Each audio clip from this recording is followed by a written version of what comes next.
আসসালামু আলাইকুম রহমতুল্লাহ বারাকাতুহু। সম্মানিত দর্শক শ্রোতা ভাই এবং বোনেরা, জামাতে ইসলাম বাংলাদেশের দ্বিতীয় বৃহত্তম রাজনৈতিক দল, কিন্তু অত্যন্ত উদ্বেগের সাথে আমরা লক্ষ্য করছি যে এই দলের সাথে প্রায় দেড় যুগের সহযোগী দল বিএনপির দূরত্ব দিন দিন বৃদ্ধি পাচ্ছে।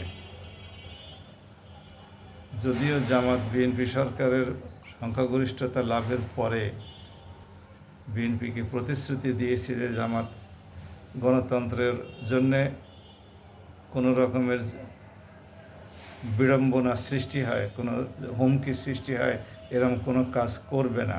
তার মানে জামাত দেশে একটি সুষ্ঠু গণতান্ত্রিক ব্যবস্থা প্রতিষ্ঠিত হোক, সরকার সুন্দরভাবে দেশ চালাক, জামাত এটাই চায় এবং জামাত সেভাবে কাজ করে যাবে। কিন্তু যে 53টি আসনে ভোট কারচুপি বা ইঞ্জিনিয়ারিং করে জামাতকে হারিয়ে দেওয়া হয়েছে, এইগুলোর সমাধান কী হবে? জামাত কি এটাও পরিহার করবে? এই দাবি কি প্রত্যাহার করে নেবে, নাকি এটা আইনের মাধ্যমে কোর্টে ফয়সালা হবে? জামাত সেটাই প্রত্যাশা করে।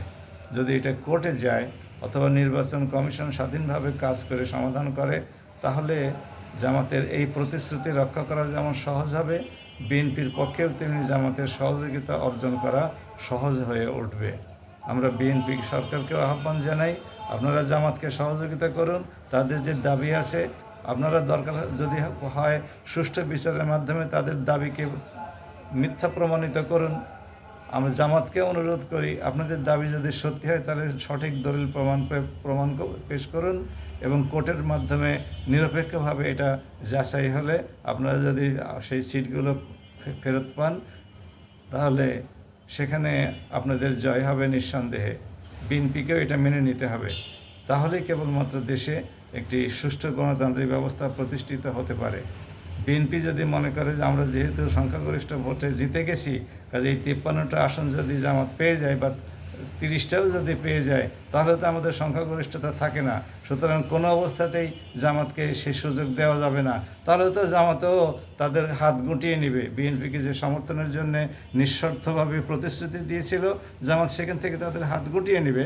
এটা গিভ অ্যান্ড টেকের ব্যাপার। কাজেই উভয় পক্ষকে আমরা আহ্বান জানাই। আমরা 1.5 যুগ পরে একটা চমৎকার গণতান্ত্রিক ব্যবস্থা পেয়েছি।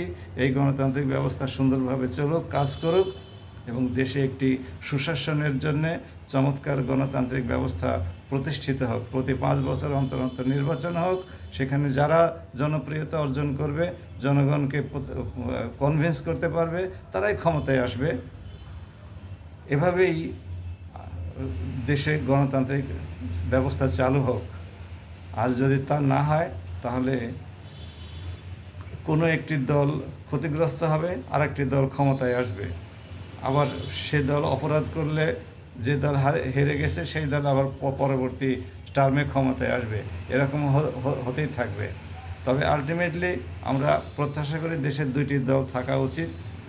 একটি ইসলাম ভিত্তিক দল, আর একটা সংখ্যাগরিষ্ঠ অন্য দল, ইসলামের প্রতিপক্ষ দল থাকতেই পারে, যেমন বিএনপি এখন আছে। ছোট্ট একটি দেশ, 18 কোটি মাত্র মানুষ, এদেশে এতগুলো গণতান্ত্রিক দল থাকার কোনো প্রয়োজন আমরা বোধ করি না। আমি এই ব্যাপারে আগেও ভিডিও করেছি।